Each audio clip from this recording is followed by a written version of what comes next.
And for now, let's cross over to Tony. Tony! Good morning, Sai. Yes, spring is sprung. I love that. Yes, it's awesome time of the year that we can enjoy spring. And today I want to talk about gardening. Ooh, I was about to say, it just inspires gardening. Yeah, not the traditional. You know, there's a lot of hype at the moment where people are going out to hardware stores and the nurseries and getting a lot of plants, choosing carefully, getting the right compost, and making sure that these are the plants that they can plant at this time in the year, and they want to see these gardens blooming with lovely colors.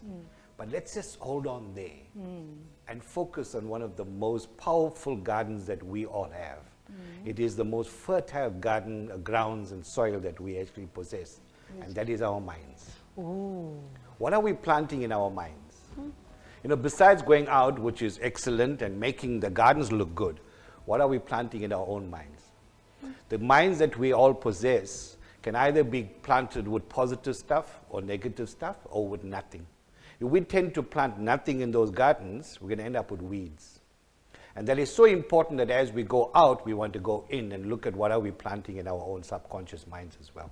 True. Because if you're looking at the results you actually possess at the moment, then you need to look at what are you actually putting into those gardens as well.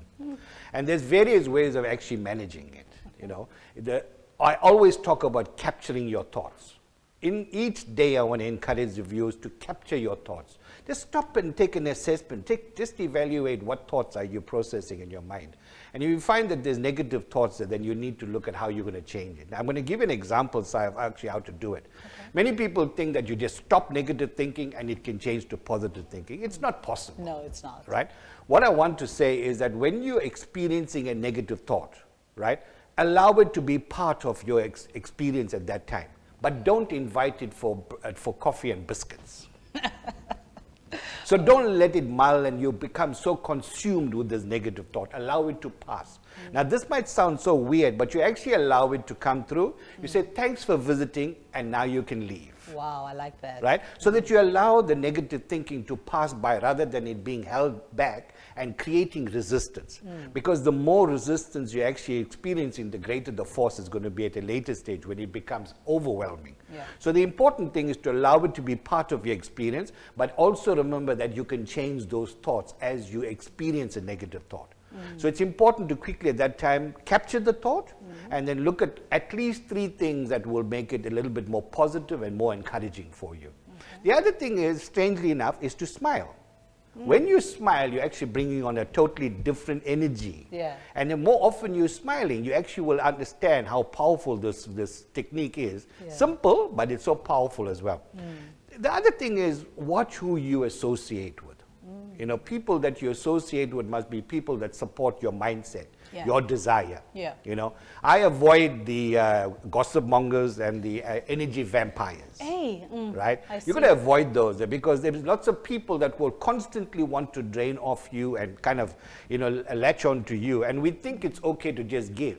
But at the end of the day, what have we given to ourselves? Yeah. We water this garden, we make sure we ensure that all the weeds are out, but what are we actually giving to ourselves at the end of every day, right?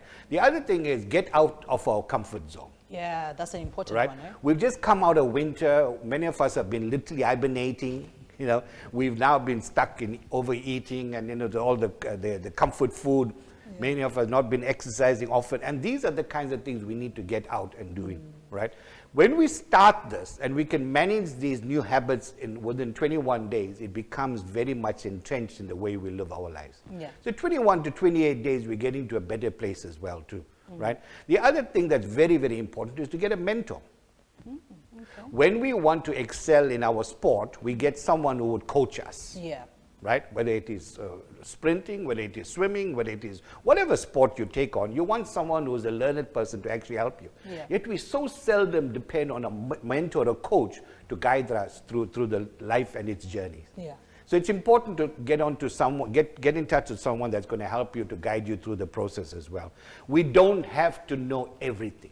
Sure. There's someone else there that can guide us and give us the motivation, inspiration that we need as well too. Okay.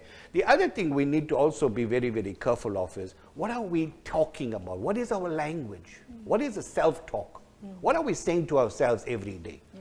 right? We don't get the promotion, oh, I'm useless, I'm not worth it. We're just feeding ourselves with negativity all the time. Remember that the more often we actually filling ourselves with negativity, that's what we're giving out. So watch self-talk. Also change the script. Change the script that we actually, when you desire something, put that in the present tense as though it's already happened. So all of these techniques and these methods will help you to actually encourage you to realize how powerful the mind, the subconscious mind is, and how much we can actually get out of it as well. Well, I just love all the things that you've actually said, and I love the fact that we need as people to actually nourish our minds, because what we give out is what we should take in. Yes. Did I get it right? Yeah. What you give out comes back to you. Yes, that's true. Right? 100%. So it's obviously that's what it is reciprocal. So it's going to come back to you. So why give out negativity when you know that's what you're going to get back in life? And it's important that you give out the positivity that you deserve and others deserve. That's true. And it will come back in you 10 times. 100%. The last thing I want to say is look at methods of how you can clean your chakras. Very, very crucial. Your chakras need to be cleared, it needs to be unblocked, and that also helps the energy to flow as well too. Yes. So there's various methods that one can actually tap into to understanding how that can be done. Well, Tony, thank you very much. Unfortunately, that's the enough time that we have, but I love your daily inspirations because they always get me up and about. Great. Well, thank you very much for coming through. Thank you. you. Folks, there you have it. Nurture your mind. It's very important. Tony says it best. And after the ad break, we're going to be having Warren Loader from Thoughts of a Middle-Aged Man blog, who's going to be talking about hedging and brows. More after this.